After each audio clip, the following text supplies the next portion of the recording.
A mechanic gave a broken car to the apprentice as a joke, but he regretted it forever.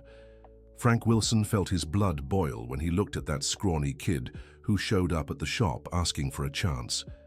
The young man had arrived 3 months earlier, begging for any work, saying he needed to support his sick mother. That's when the veteran mechanic had the cruelest idea of his career. Walking to the back of the lot, he pointed to a yellow 1978 Oldsmobile Cutlass that had been sitting there for over 2 years, completely wrecked. "Hey, Tyler," said Frank with a wicked smile on his lips. "You want a chance so bad, huh? Well, here's your opportunity." The 17-year-old boy looked at the car, not quite understanding what was happening. The other shop employees started gathering around, sensing something interesting was about to go down. "If you can get this piece of junk to run," Frank continued, pulling the rusty keys from his pocket, "it's yours, but there's a deadline, 3 months. If you fail, you're out of here and never coming back." The laughter of the other mechanics echoed through the shop. Everyone knew that Oldsmobile was beyond repair. The engine had been dismantled years ago. Parts were scattered across the lot. The tires had been flat so long the rims had fused to the ground. "One more thing," Frank added, savoring the moment of humiliation. "You'll do this on your own time. During work hours, you keep sweeping floors and organizing tools." Tyler swallowed hard. His mother, Linda, had been in the public hospital for 2 weeks. The doctors said she needed surgery, but Medicaid had a long waiting list. If he could scrape together money for private insurance, maybe he could speed up her treatment. "I accept," the boy said, reaching for the keys. Frank's laughter grew louder. "You accept? Kid, you have no idea what you're saying. This car has no working engine, the body's rusted through, the brakes are shot." "I said I accept," Tyler repeated, with a determination that even surprised Frank. The keys dropped into the young man's grease-stained palm.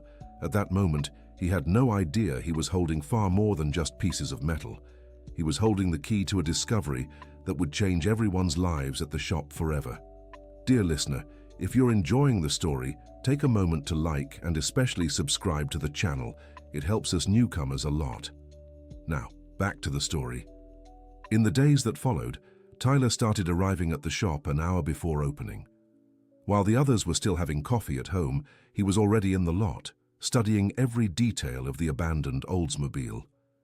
The car was in worse shape than he'd imagined. 2 years of rain had left rust puddles all over the body. The interior was overgrown with mold, and there was even a small tree branch sprouting through the hole where the sunroof had never been fixed. "Look at this sucker," said Darrell, one of the oldest mechanics arriving for another workday. "Still wasting time with that scrap." "Let the kid have his fun," Frank replied, lighting his first cigarette of the day. "When he gets tired of this nonsense, he'll go back to real work." But Tyler wasn't playing around. During lunch breaks, while the others rested, he'd comb the lot for parts that might work on the Oldsmobile. He'd find loose bolts, bits of rubber still in decent shape, even a side mirror someone had tossed out. Tyler visited his mother every day after work. Linda was growing weaker, but she always asked about her son's job. "How's the shop, sweetheart?" "It's going well, Mom. Mr. Frank gave me a special project to work on." Tyler never shared the details of the daily humiliation he endured. He didn't want his mother worrying about one more thing on top of her own health. "What kind of project?" "An old car that needs restoring. If I can finish it, I might even get a promotion." Linda smiled, proud of her son. She didn't know the special project was actually a cruel bet the whole shop expected him to lose.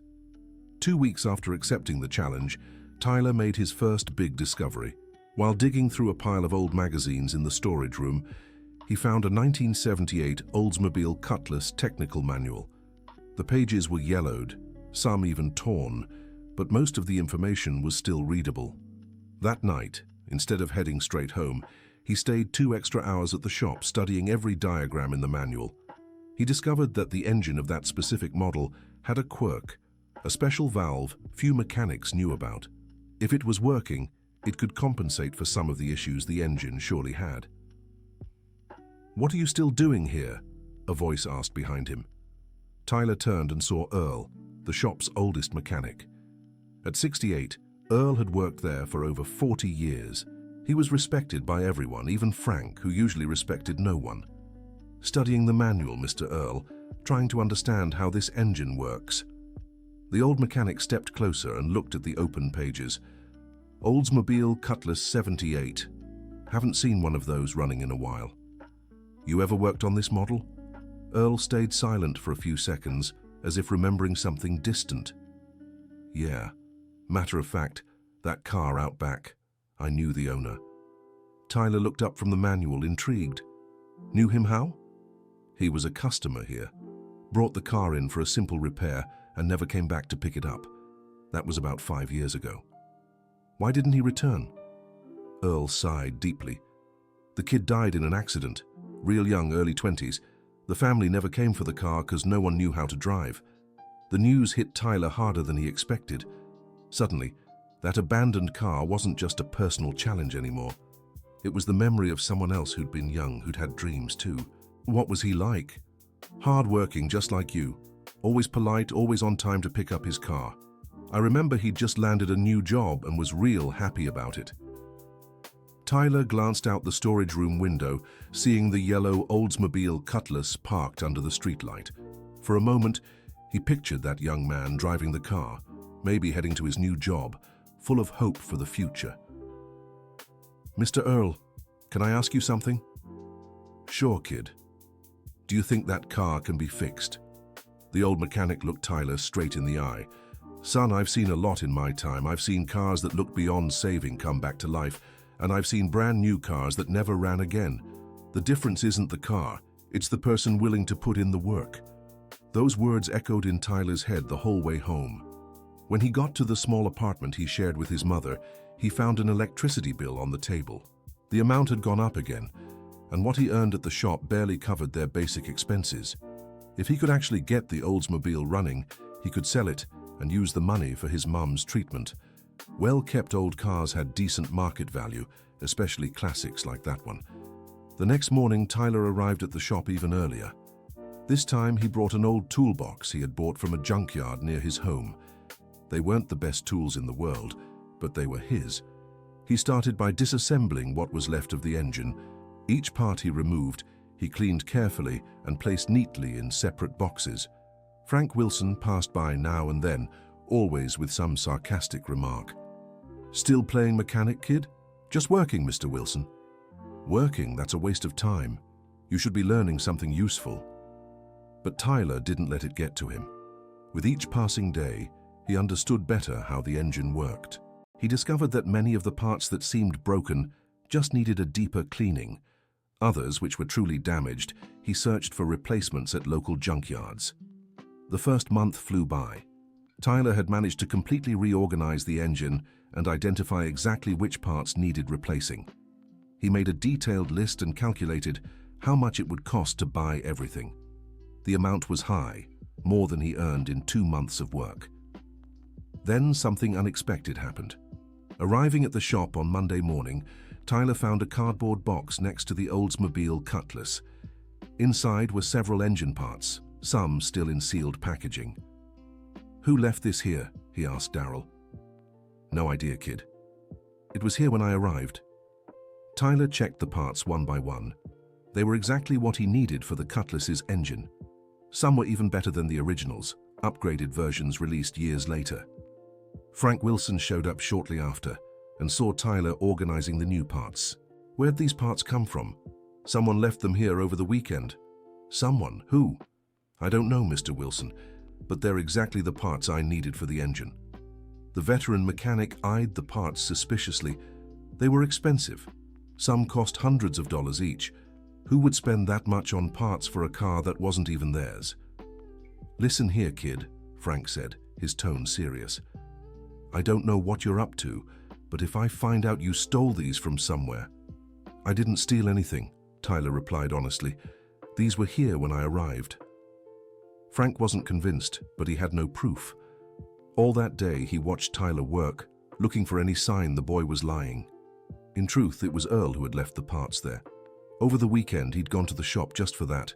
He had some spare parts stored at home, leftovers from old jobs, and decided it was a good chance to help the kid. But Earl didn't tell anyone. He knew if Frank found out, he'd forbid any help for Tyler. The old mechanic liked his cruel games and wouldn't tolerate interference. With the new parts, Tyler's work progressed much faster. In 2 weeks, he had fully reassembled the engine. It wasn't perfect. Some connections needed adjustments, but the engine was functionally complete. The moment of truth came on a Friday afternoon. Tyler had spent the whole week checking every connection, topping off oil and water, and testing the battery he'd bought with his own money.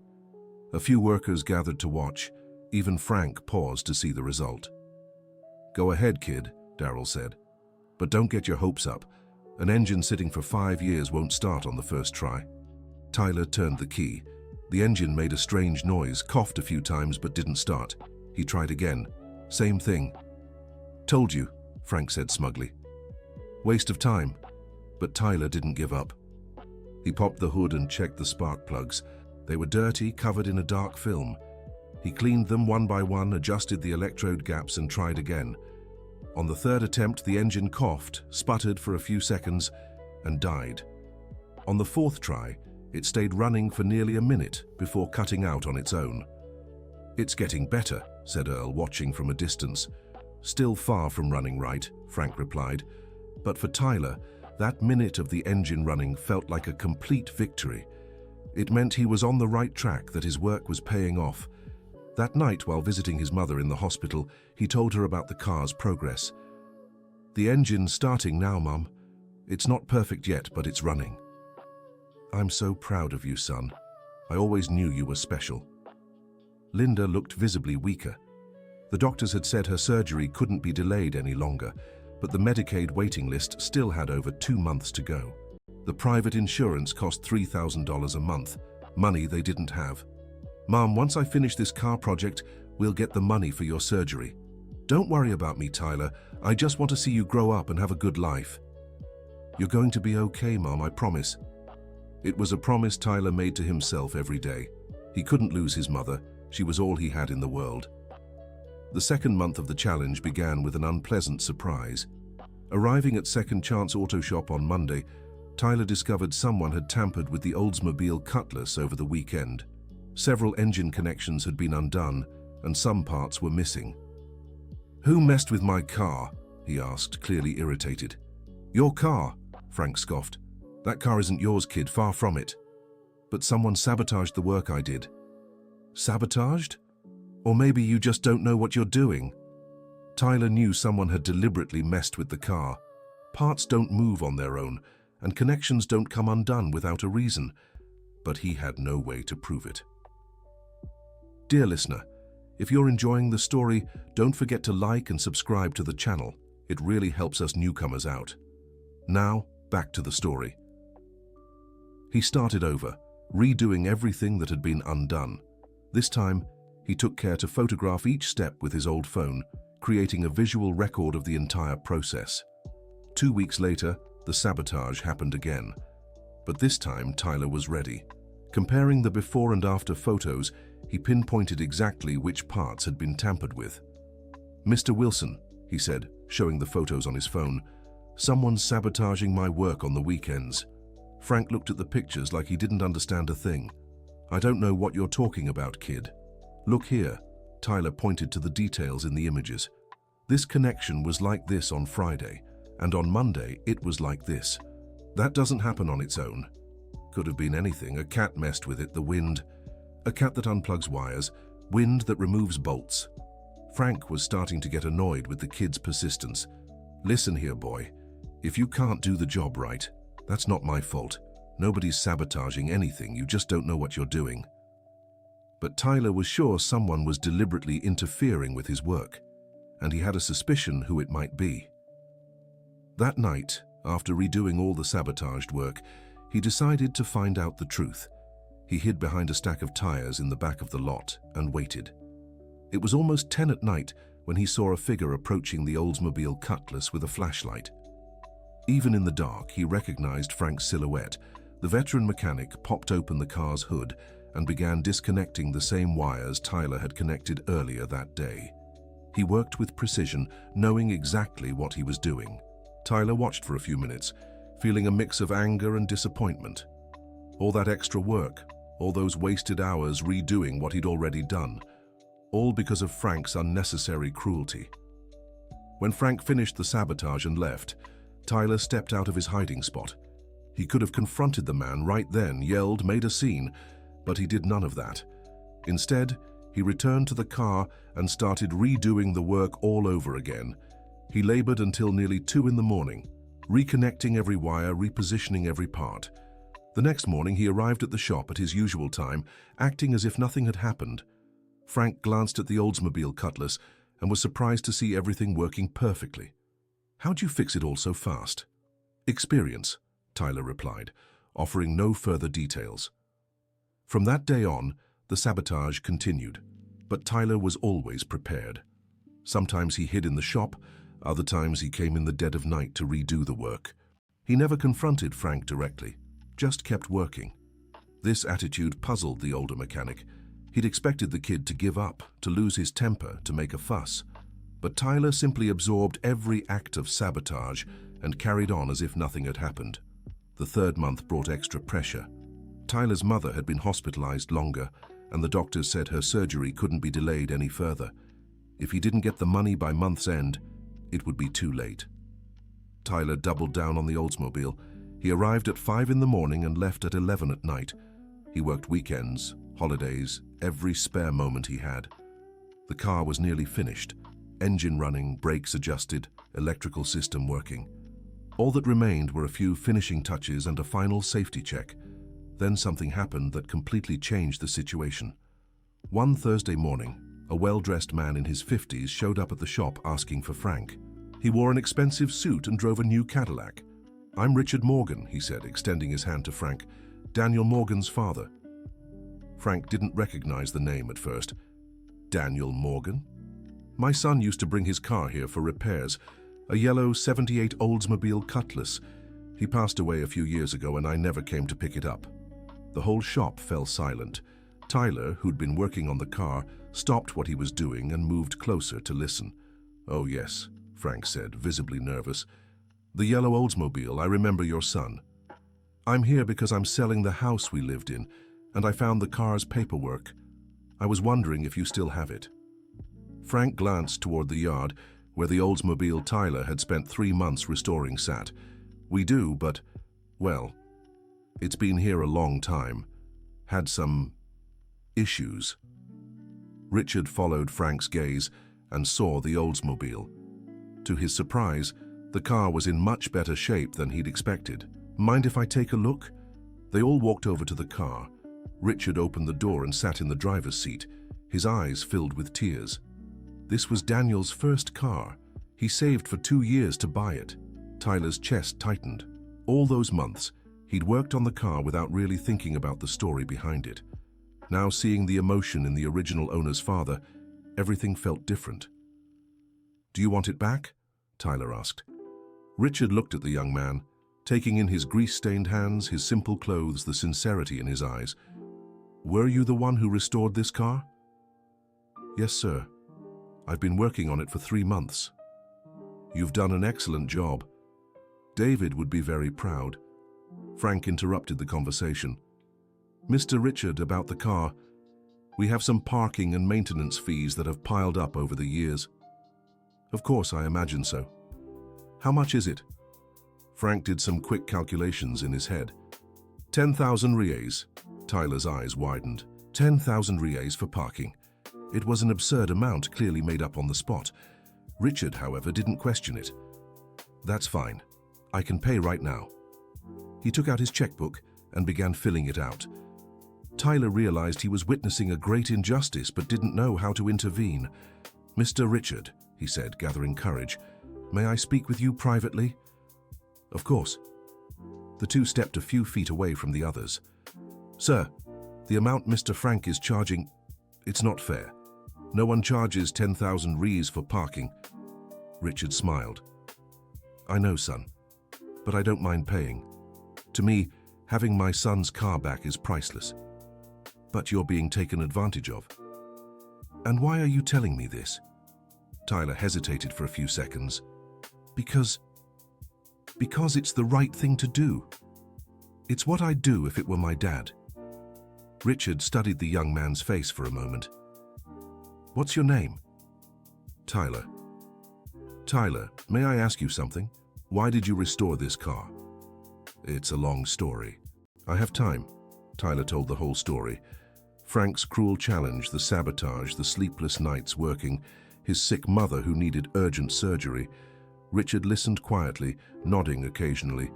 And if you manage to get the car running, will you sell it to pay for your mother's treatment? That was the plan, but now that I know your son's story, I'm not sure it's right. Richard was moved by the boy's honesty. Tyler, are you sure you can get this car running perfectly?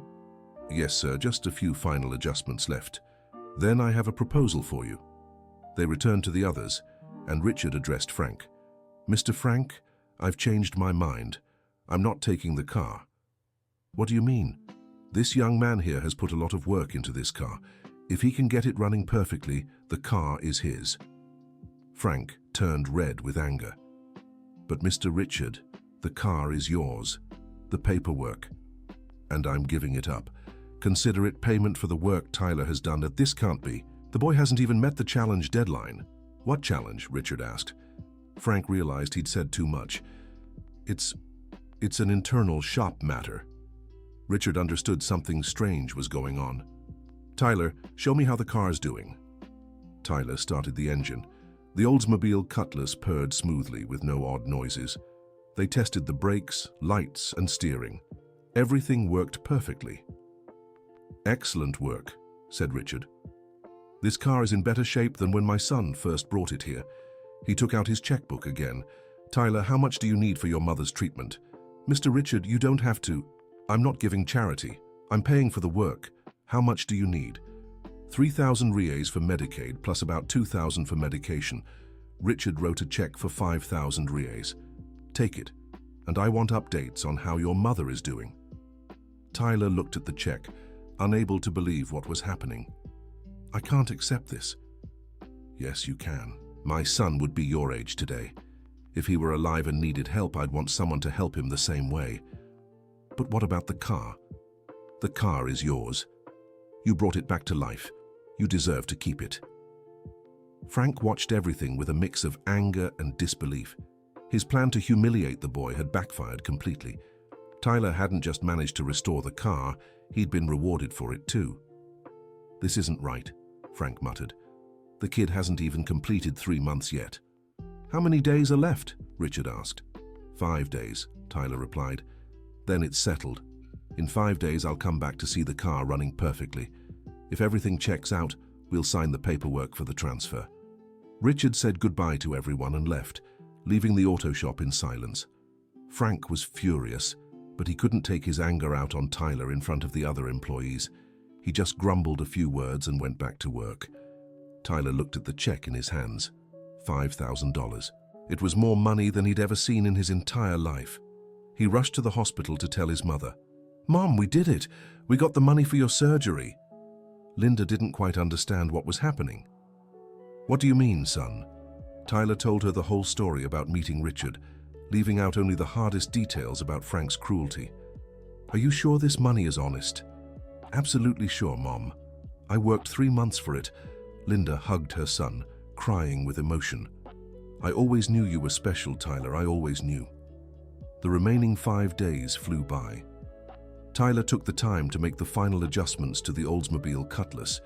He cleaned every detail of the interior, waxed the body, and checked all the systems one last time. On the final day, when Richard returned for the last inspection, the car was flawless. Incredible, Richard said, walking a full circle around the vehicle. It's better than I imagined. They tested the car again. Perfect engine, all systems working, even the old radio was playing. Congratulations, Tyler. You held up your end of the deal. Richard signed the transfer paperwork right then, in front of all the shop employees. Now this car is officially yours. Tyler held the documents in his hands, still not quite believing it was happening. Frank watched everything in silence, a bitter expression on his face.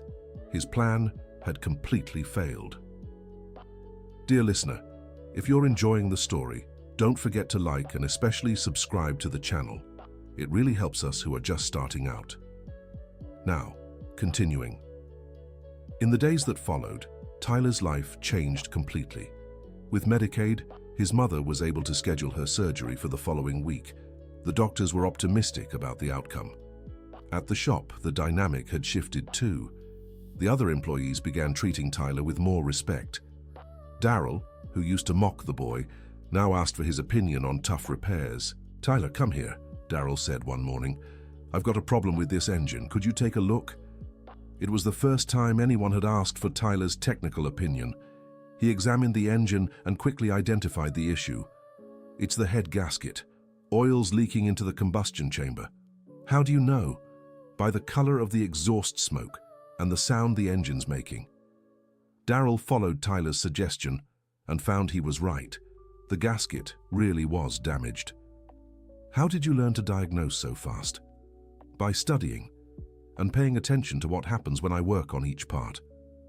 Frank watched these interactions with growing irritation. The boy he'd tried to humiliate was becoming a technical authority in the shop.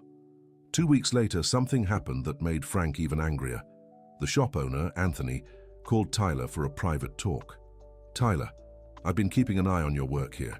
I'm impressed by your dedication and technical knowledge." "Thank you, Anthony. I'd like to offer you an opportunity. I know the owner of a technical school here in the area. They have a scholarship program for talented young people. Would you like me to talk to him?" Tyler was stunned. A technical school meant formal education, certifications, much better opportunities in the future. I'd be very interested, Mr. Anthony." "Great. I'll talk to him today." Frank overheard part of the conversation and was furious. Not only had the kid gotten the car, but now he was also being recommended for a technical school. That afternoon, Frank called Tyler aside for a talk. "Listen here, kid. Don't think you're something special just because you fixed an old car." "I never thought that, Mr. Frank. This whole technical school thing, you won't make it. It's too hard for someone like you. Someone like me. Poor, uneducated, no stable family. That's not your place." Tyler looked Frank straight in the eye. "With all due respect, Mr. Frank, I decide what my place is." The answer made Frank even angrier. "You've been getting real bold since you got that car." "I didn't get it. I worked for it." "Worked? You just played at fixing a car I knew would never run." "But it did run, and it runs great." Frank had no answer for that. The car really did run perfectly. The following week, Linda had her surgery. The procedure was a complete success. The doctors said she'd be fully recovered in a few weeks. Tyler visited his mother every day at the hospital. She was recovering well and already talking about going back to work. "Son, I'm so proud of you. You saved my life." "We did it, Mom. Together." "And how's work?" "Really good. Mr. Anthony said he'll help me get a scholarship." "A scholarship?" Tyler told her about the opportunity at the technical school. It'd be a 2-year program. I could keep working part-time at the shop and study the other half. "That's wonderful, Tyler. You've always been smart. You deserve a good education." 2 days later, Tyler got the news that he'd been accepted to the technical school. The principal had been impressed with the work he'd done on the Oldsmobile Cutlass and offered him a full scholarship. At the shop, most of the employees celebrated the news. They all congratulated Tyler and wished him success. All except Frank. The veteran mechanic grew more bitter by the day. He saw how the other employees respected Tyler, how Mr. Anthony praised the kid's work, how even customers asked for Tyler to check their cars. A month later, Tyler started at the technical school. He balanced morning classes with afternoon work at the shop. It was tough, but he was motivated. At school, he quickly stood out. The teachers praised his hands-on knowledge and his ability to grasp complex concepts. "Tyler," the engine instructor said, "where did you learn so much about mechanics?" "On the job, sir, working at a shop and studying on my own." "You've got real talent. Ever thought about mechanical engineering after you finished the technical program?" Mechanical engineering. Tyler had never considered that possibility. He always thought college was for rich people. "Is that possible?" "Of course it is. With your grades and talent, you could get a scholarship." That conversation planted a seed in Tyler's mind. Maybe he could go further than he'd ever imagined for his life. At the shop, Frank kept making things difficult for Tyler. He gave him the hardest jobs, nitpicked minor details, tried to discourage the kid in every way possible. But Tyler had learned to handle Frank's hostility. He didn't let it shake him. He simply did his job as best he could. 3 months after starting at the technical school, Tyler made a discovery that would change everything. He was organizing some old tools in the storage room when he found a dusty cardboard box. Inside the box were several old documents from the auto shop. Curious, he began flipping through the papers. There were invoices, receipts, old contracts. Then he found something interesting, a handwritten letter. The letter was from Richard Morgan, Daniel's father. It was dated 2 years earlier and addressed to Anthony. Dear Anthony, I'm writing to thank you for taking care of my son's car all these years. I know it must be a hassle having an abandoned vehicle taking up space in your shop. Enclosed is a check to cover the parking and maintenance costs. If you ever find someone interested in the car, feel free to sell it. I only ask that it goes to someone who will take good care of it, as it holds great sentimental value for my family. The attached check was for $5,000. Tyler was stunned. Richard had sent money to cover the car's costs 2 years ago, and he had even given permission to sell the vehicle if they found a buyer. That meant Frank's challenge had never been legal. The mechanic had no right to offer the car to anyone because it didn't belong to the shop. More than that, Richard had already paid for the maintenance, so the $10,000 Frank had tried to charge was completely illegal. Tyler took the letter and went straight to Anthony. Anthony, I need to show you something. He showed him the letter and the check. Anthony read it carefully, his expression growing more serious. Where did you find this? In an old box in the storage room. Anthony was thoughtful for a few minutes. Tyler, this changes some things about the Oldsmobile Cutlass situation. How so? Frank never showed me this letter. He never even mentioned Richard's payment. What does that mean? It means Frank hid important information, and he tried to charge again for something that had already been paid for. Anthony called Frank in for a talk. With Tyler present, he showed him the letter. Frank, can you explain why I never knew about this letter? Frank turned pale when he saw the document.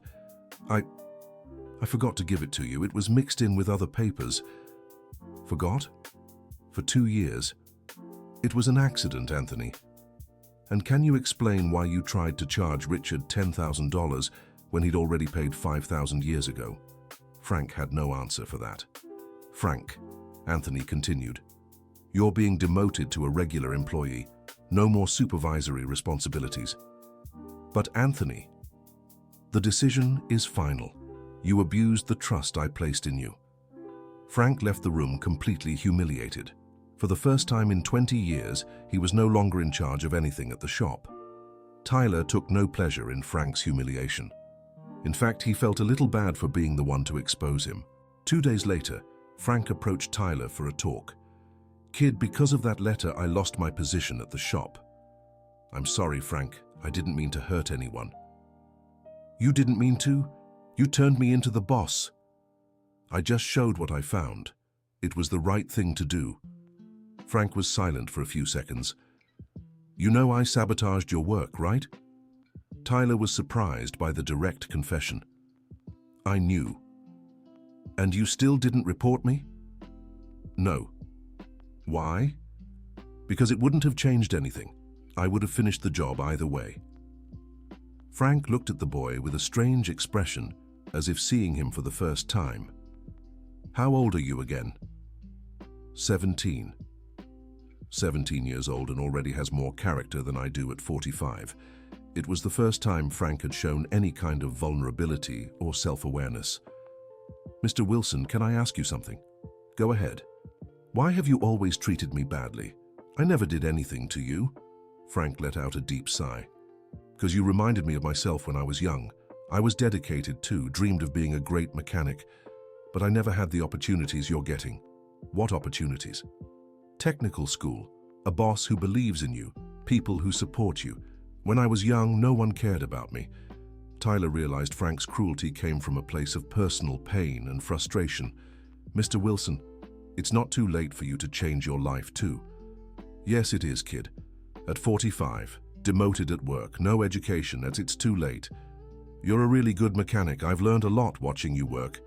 Frank was surprised by the compliment. Even after everything I did to you? Your work is one thing, how you treated me is another. This conversation marked the beginning of a shift in their relationship. Frank never became exactly friendly with Tyler, but the hostilities stopped. 6 months later, Tyler was excelling both in technical school and at the shop. His grades were excellent, and he was already considered one of the top students in his class. At the shop, he had become the go-to for complex problems. Customers started specifically requesting him to work on their cars. Anthony decided to promote him to junior mechanic with a substantial raise. Tyler, you've earned this promotion. You've been doing great work.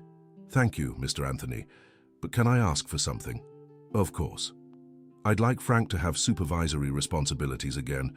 He's an experienced mechanic and could teach the newer employees a lot. Anthony was surprised by the request. Even after everything he did to you? Exactly because of that. Everyone deserves a second chance. Anthony agreed to give Frank another opportunity, this time under closer supervision. A year later, Tyler graduated from technical school with the highest grades in his class. On graduation day, the whole shop came to the ceremony. Frank was there too. Before it began, he approached Tyler. Kid, I want to apologize for everything I did. You don't have to, Mr. Wilson. Yes, I do. You taught me that being a veteran didn't give me the right to be cruel to those just starting out. Everyone makes mistakes. Not like mine. I tried to destroy your dream because I couldn't fulfill my own. Tyler held out his hand. Let's forget the past and focus on the future. Frank shook the boy's hand, tears in his eyes. Thank you for being a better person than I deserved. After graduation, Tyler received several job offers from bigger, better-equipped shops, but he chose to keep working with Anthony. Why stay here? Anthony asked. The other offers pay much better. Because this is where I learned to be a mechanic, and I still have a lot to learn from you all. 2 years later, Tyler earned a full scholarship to study mechanical engineering at a prestigious public university. He'd balance his studies with work at the shop. The first person he told about the scholarship was Frank. Mr. Wilson, I got the engineering scholarship. Frank smiled, genuinely happy for him. Congratulations, kid, you deserve it. When I graduate as an engineer, I'd like to open my own shop. Would you want to be my partner? Frank was stunned. Me? Your partner? You have so much practical knowledge. I'll have the theory. Together, we could do excellent work. But after everything I did, exactly because of that, you taught me a lot about how not to treat people. That's a valuable lesson. Frank Wilson began to cry. No one had ever offered him a partnership, let alone someone he had tried to humiliate. I accept, but on one condition. What is it? When we open the shop, we'll always give opportunities to young people starting out, like you had. Deal. 4 years later, Tyler graduated with honors in mechanical engineering. On graduation day, he drove to the ceremony in the same yellow Oldsmobile Cutlass he had restored years earlier. The car had become a symbol of his transformation, always well-maintained, running perfectly, reminding him where it all began. Richard Morgan was at the graduation. He had followed Tyler's journey all these years, always proud of the young man he had helped. Daryl would be so proud, Richard said, hugging Tyler after the ceremony.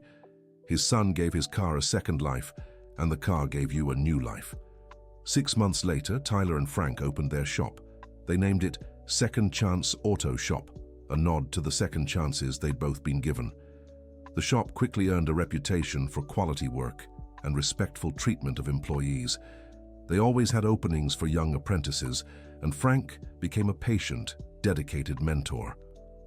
Remember when you were just a kid asking for a chance? Frank said one day, watching Tyler guide a new apprentice. I do. And I remember a veteran mechanic who thought he could humiliate me and regretted it for the rest of his life. Not for the rest of his life, Tyler corrected. He regretted it enough to become a better person. Frank smiled. Over the years, he'd learned regret only mattered if it led to real change. 10 years after first taking the keys to the Oldsmobile, Tyler married a college classmate he'd met during engineering school. The ceremony was simple, but moving. Linda, fully recovered and bursting with pride, was the matron of honor. Frank was the best man, a symbol of the friendship born from adversity. The yellow Oldsmobile was the wedding car, decorated with flowers and ribbons. Richard Morgan had insisted on paying for the decorations. "This car has brought so much happiness to so many people," Richard said at the reception. "Daryl would be happy to know that." 15 years later, Tyler and Frank had expanded Second Chance Auto Shop to 3 locations. They employed over 50 people and were known throughout the region for their quality work and opportunities for young people. Tyler had become a respected engineer, consulting for several automotive companies, but he never stopped working with his hands at the shop. Frank, now 60, was one of the city's most respected mechanics, even writing a technical manual used in local schools. "You know what I've learned from all this?" Frank said one afternoon, watching Tyler teach a group of new apprentices. "What?" "That we can always choose to be cruel or kind, and that choice defines who we really are." "And what else?" "That it's never too late to choose kindness." The yellow Oldsmobile was still with Tyler. At 28, he'd turned it into a flawless classic. It won awards at vintage car shows, but it was far more than a collector's item. It was a constant reminder that life's greatest treasures often come disguised as impossible challenges. Richard Morgan, now over 70, still visited the shop regularly. He had become almost like a grandfather to Tyler and a close friend to Frank. "You two turned pain into lessons," he said during one of those visits. "That's what David would have wanted." One Saturday morning, 20 years after that first day at the shop, Tyler and Frank were working together on a tricky engine. It was a scene that played out often, the engineer and the veteran mechanic sharing knowledge and experience. "Tyler," Frank said, wiping his hands on a rag, "can I tell you something?" "Of course." "That day I gave you the keys to the Oldsmobile Cutlass. It was the worst day of my life." "Why?" "Because that's the day I realized how small I was inside, how I was willing to crush a boy's dream when all he wanted was a chance. But it was also the day your transformation began." "That's true. And you know what else?" "What?" "It was the best day of my life too. Because that's the day I met someone who taught me you can be strong without being cruel." Tyler smiled, still working on the engine. "And I learned that sometimes the hardest people are the ones who need understanding the most." "Did you always know that?" "No, I learned it from my mom. She always said other people's anger usually comes from their own pain." Frank grew thoughtful. "Your mom is very wise." "Yeah, and she always taught me that holding on to resentment is like carrying a rock in your pocket. It only weighs you down." That afternoon, a skinny, timid 16-year-old boy showed up at the shop looking for work. He clearly needed an opportunity. "What can you do?" Tyler asked. "Nothing, sir, but I'm willing to learn. I need to help my family." Tyler and Frank exchanged a glance, remembering how it all began 20 years ago. "What's your name?" Frank asked. "Peter, sir." "Peter, I'm going to give you a chance. A real one, not an impossible test. You want to learn mechanics?" "Very much, sir. Then we'll start with the basics. First, you'll learn to organize tools and get to know each one. Then you'll watch the mechanics work and ask questions. And at the end of the day, you'll study theory at home." "You got it, sir. I won't let you down." While Frank guided the new apprentice, Tyler took the Oldsmobile Cutlass out for a drive. It was something he did whenever he needed to think or remember something important. Driving through the city streets, he reflected on everything that had happened since that first day at the shop. Frank's cruelty, the sabotage, discovering the car's history, meeting Richard, graduation, college, opening his own shop. Every step had been necessary. Every hardship had taught him something. Even Frank's cruelty had shaped him into who he was. He stopped the car at a lookout point overlooking the city. From there he could see the original shop where it all began, the trade school he attended, the university where he graduated, and the Second Chance Auto Shop that was now his. He took out his phone and called his mother. "Hi, Mom. How are you?" "Good, son. And you?" "Just thinking about how funny life can be." "How so?" "Remember that first day at the shop, when Frank gave me the car keys as a cruel joke. I do. You came home so upset. Yeah. If someone had told me back then that 20 years later, Frank and I would be partners and friends, I'd never have believed it. Life has its surprises, son. It sure does. And you know what else? What? Today, a kid showed up at the shop, just like I did 20 years ago. Skinny, needing a chance, eager to learn. And you gave him the chance? Of course. And Frank was the first to offer to teach him. Linda smiled on the other end of the line. That makes me so happy. You turn suffering into wisdom. That's what you taught me, Mom. That bad things can turn into good things if we know how to learn from the lessons. After hanging up, Tyler stayed a few more minutes at the Overlook, gazing at the city that had become his permanent home. He knew he'd never leave. It was where he belonged, where he'd built his story. Back at the shop, he found Frank showing the new apprentice how to organize the tools. The same Frank who 20 years earlier had tried to humiliate him was now teaching with patience and kindness. "How's it going, Peter?" Tyler asked. "Very well, Mr. Tyler. Mr. Frank is teaching me a lot. He's an excellent teacher. Make sure to ask plenty of questions." "Will do." When Peter left for the day, Frank approached Tyler. "You know what? Teaching that kid reminded me of how I should have treated you at the beginning. You didn't know any better back then." "Yes, I did. I chose to be cruel because I thought it made me strong. And now? Now I know being kind is what's hard. Being cruel is easy. Anyone can do it." Tyler nodded in agreement. "And you know what else?" Frank continued. "Seeing you work, teach, have patience with everyone, it makes me proud to have been part of your story." "You were part of my story, Frank, a very important part. Even though I tried to crush your dreams, especially because of that. If you hadn't given me that challenge, I'd never have discovered what I was capable of." Frank smiled, relief and gratitude mixing on his face. "You're right. In the end, I ended up giving you the best gift of your life without even knowing. And you ended up receiving the best gift of your life, too." "What gift?" "The chance to become the person you always were inside, but were afraid to show." That conversation echoed in Frank's mind for a long time. It was true. Tyler had awakened a better version of himself, one he hadn't even known existed. 3 years later, Peter had become a skilled and dedicated mechanic. Following Tyler's example, he'd earned a scholarship to a technical school and balanced work with studies. "Mr. Tyler," Peter said one day, "can I ask you something personal?" "Sure." "Why did you all give me a real chance? Most shops only want experienced workers." Tyler told him the whole story. The Oldsmobile Cutlass, Frank's challenge, the sabotage, the transformation of both of them. "Wow," Peter said. "And Frank really did all that?" "He did.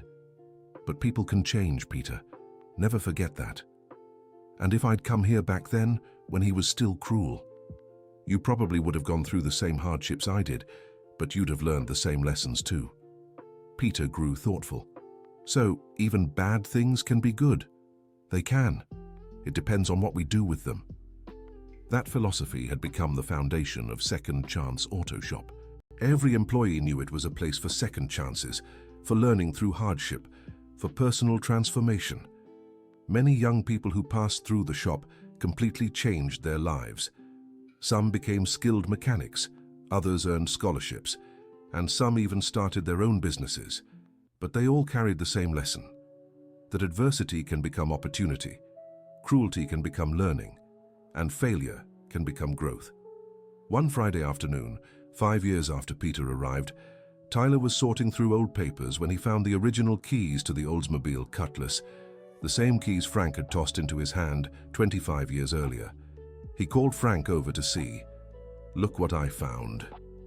Frank took the keys in his hands, feeling the weight of the memory. "Wow, it's been so long. Do you remember what you were thinking when you gave me these keys?" "I do. I was thinking about how fun it would be to watch you fail." "And how do you feel now looking at them?" Frank stayed silent for a few seconds. "Shame and gratitude." "Gratitude?" "For you being strong enough to forgive me and smart enough to teach me I could be better." Tyler took the keys back. You know what I'm going to do with them? What? I'll keep them in my office to always remember where we came from and where we can go. Good idea. That night, Tyler told his wife about finding the keys. It's amazing how such a simple object can hold so much history, she said. It really is. These keys opened a lot more than a car. They opened up a whole future. Do you think if you met Frank today for the first time, you'd be friends? Tyler thought about the question. I think so. Because now he's the person he always had the potential to be. He just needed someone to believe in him. And you believed in him even after everything he did. Not exactly. I believed people could change. He's the one who proved me right. The next day, Tyler decided to do something special. He invited Richard Morgan to lunch at the shop. Richard, now 78, was still sharp and active. He kept visiting the shop regularly and following the stories of all the young people who passed through. Richard, Tyler said during lunch, I want to thank you for everything you've done for me. No need, son. You're the one who turned opportunity into success. But without your help, none of this would have been possible. You know what makes me happiest about all this? What? That David's car is still bringing good things into the world. Couldn't ask for a better legacy. Can I show you something? Tyler brought out a photo album documenting the entire restoration of the Oldsmobile Cutlass from the first day to now. My God, Richard said, flipping through the pages. What an incredible job. Look at this one, Tyler pointed to a photo of the car in its original state, completely abandoned. This is how it was when I started. And look at it now. Richard admired the recent photos showing the flawless car. You know what this transformation taught me? What? That nothing is lost forever. It's always possible to start over, to fix, to improve. Richard held Tyler's hand. David would be so proud to know his car helped teach that lesson. After lunch, Richard asked to take the Oldsmobile for a spin. It was something he did now and then, always with deep emotion. I still get choked up sitting here, he said, running his hand over the steering wheel. It's like I can feel David's presence. He is here, Tyler replied. Every time I use this car to do something good, he's here. They drove to the cemetery where David was buried. It was a yearly ritual for Richard and Tyler. David, Richard said at his son's grave, your car is still changing lives. Today it belongs to a good man who uses its story to teach other young people. Tyler placed fresh flowers on the grave. Thank you, David. Your car changed my life and so many others. On the way back, Richard asked a question that left Tyler thoughtful. If you could change anything in your past, would you? No, Tyler answered without hesitation. Every hardship was necessary to make me who I am today. Even Frank's cruelty? Especially Frank's cruelty. It taught me to be strong without being hard, to be firm without being cruel. You're a very wise man, Tyler. I'm not wise, I just learned to turn pain into lessons. That conversation stayed with Tyler for a long time. It was true. He wouldn't change a thing. Every piece of the puzzle had been needed to complete the picture. Even the toughest moments had been important. Frank Wilson's sabotages taught him perseverance. His mother, Linda's illness, taught him determination. The lack of money taught him creativity. Everything connected in a way that only made sense looking back. The end of the story. So, what did you think of this story of transformation and second chances? Could you feel the emotion in Tyler's journey and Frank's change? Tell us in the comments which part touched you the most and if you've ever been through a similar situation. Don't forget to leave a like to support our work and, most importantly, subscribe to the channel so you don't miss other heartwarming stories like this one.